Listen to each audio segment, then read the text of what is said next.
এ কি এ কি হলো? আমি তো আমার হাত পা নাড়াতে পারছি না। এ আমার কি হলো? রানী, রানী কল্যাণী, কোথায় গেলে তুমি? দাসী, কোথায় গেলে সব? কি হয়েছে আপনার মহারাজ? এমন করে ডাকছেন কেন? রানী, আমি কেমন জানি বিছানা থেকে উঠতে পারছি না। বিছানা থেকে উঠতে পারছেন না কেন? আপনার কি হয়েছে? জানি না কি হয়েছে। আমি হাতে পায়ে কোথাও শক্তি পাচ্ছি না। মনে হচ্ছে আমার পুরো শরীর অবশ হয়ে আছে। এসব কি বলছেন মহারাজ? তাহলে এখন আমি কি করব? ডাকো ডাকো, আমার পুত্রকে ডাকো। হ্যাঁ হ্যাঁ, ডাকছি মহারাজ, ডাকছি। আপনি অত ভেঙে পড়বেন না, সব ঠিক হয়ে যাবে। প্রহরী, দ্রুত রাজকুমারকে ডাকো। মহারাজ, মহারাজ, আপনি আপনার হাত পা নাড়ানোর চেষ্টা করুন মহারাজ। চেষ্টা করছি তো, কিন্তু কিছুতেই নাড়াতে পারছি না।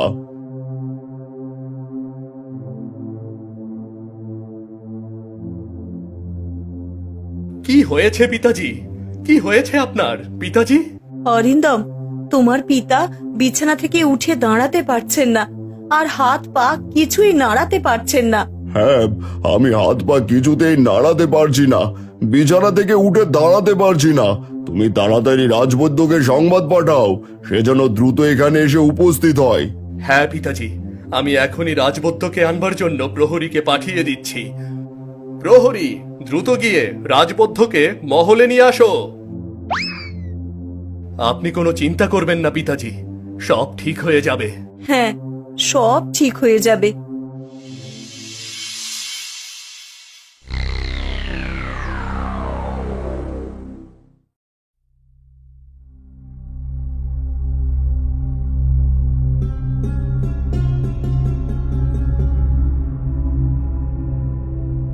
আপনি এসেছেন? দেখুন, আমার পিতাজি হঠাৎ করে বিছানা থেকে উঠতে পারছে না কেন, দেখুন আপনি। ঠিক আছে, দেখছি।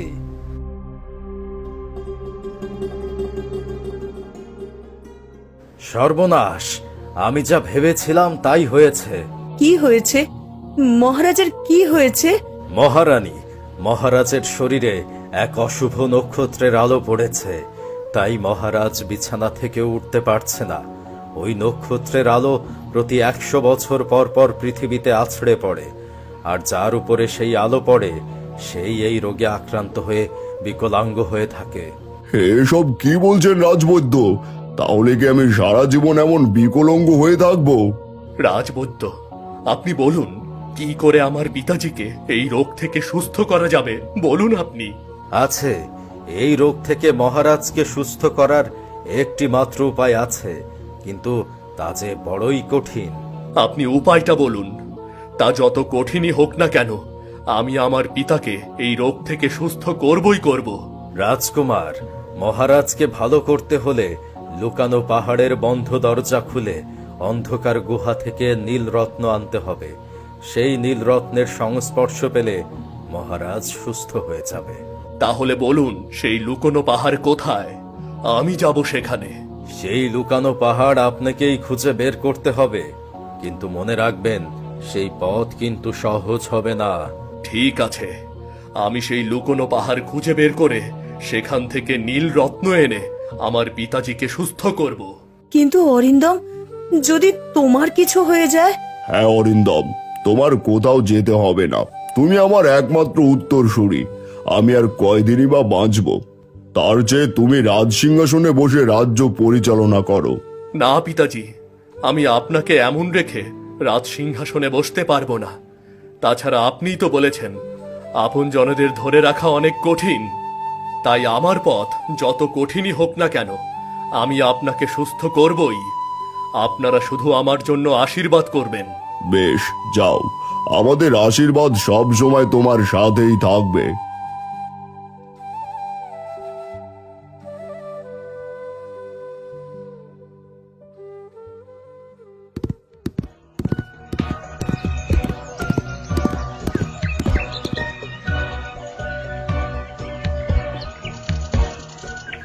বাহ, এই পাখির বাসায় তো দুটো ছানা রয়েছে।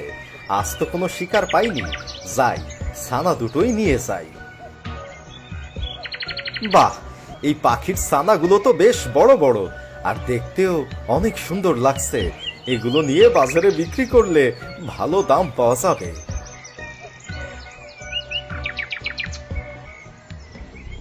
এই যে কি করছেন আপনি? কি করছি দেখছো না? পাখির ছানা নিচ্ছি। পাখির ছানা নিচ্ছি মানে? তাড়াতাড়ি এক্ষুনি গাছ থেকে নেমে আসুন। নামবো কেন? আজ সারাদিন কোনো শিকার পাইনি। এই ছানা দুটো নিয়ে বাজারে বিক্রি করলে তবেই বাড়িতে চাল ডাল নিয়ে যেতে পারবো। ঠিক আছে, আমি আপনাকে এর বদলে অর্থ দেব, আপনি নেমে আসুন। তাহলে নামছি।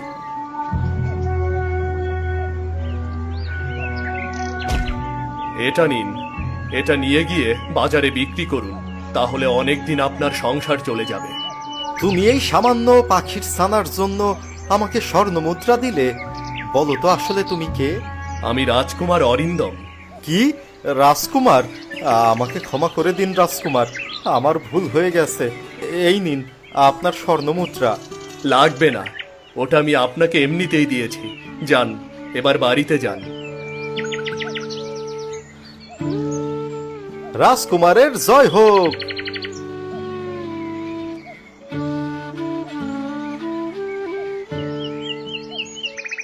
এদিকে নদীর মধ্যে এক জলপরী তার ছোট্ট বাচ্চাকে ওপরে রেখে মাছ ধরে আনছিল।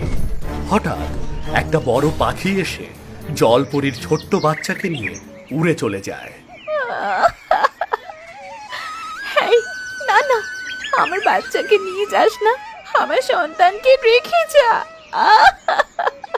জলপরী তার সন্তানকে হারিয়ে কাঁদতে থাকে। তখন সেখানে রাজকুমার এসে উপস্থিত হয়। আমার সোনা ছেলে। এ কি? কে তুমি? আর এই নদীর মধ্যে নেমে কান্না করছো কেন?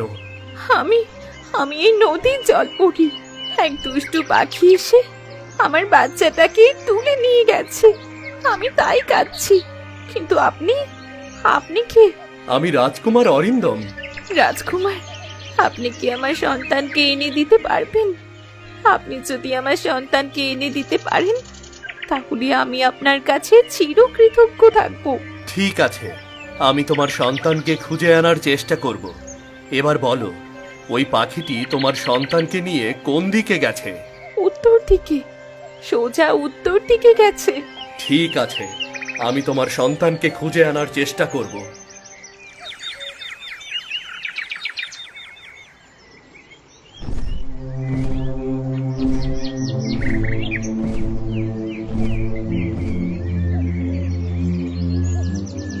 মা, এ কি? এ তুমি কাকে নিয়ে এসেছো? এটা একটা জলপরীর বাচ্চা। আজ তোমরা পেট ভরে খাবে। না মা, এই বাচ্চাকে খাবো না। যদি আমাদের কেউ ধরে নিয়ে খেয়ে ফেলে তাহলে তোমার কেমন লাগবে? এ কি বলছো? আমরা তো শিকার করেই খাই, প্রতিদিন জলের মাছ ধরে খাই। আজ জলের জলপরী ধরে এনেছি। জানো মা, আজকে এমন ভাবে এক শিকারী আমাদের নিয়ে যেতে এসেছিল। তখন এক রাজকুমার আমাদেরকে শিকারীর হাত থেকে বাঁচিয়েছে।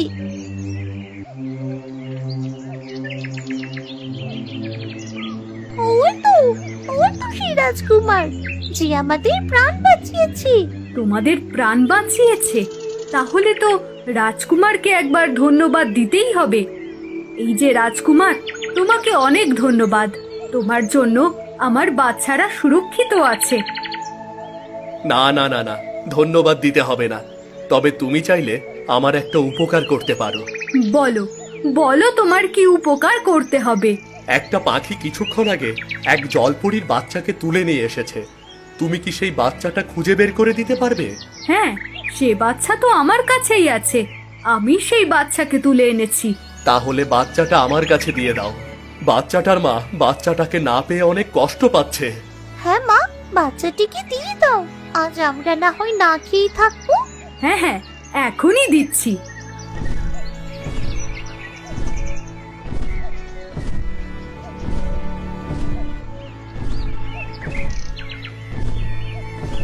তোমাকে অনেক ধন্যবাদ পাখি। এবার তাহলে আমি যাই। হ্যাঁ, যাও। কিন্তু তার আগে কি আমাকে একটা কথা বলবে?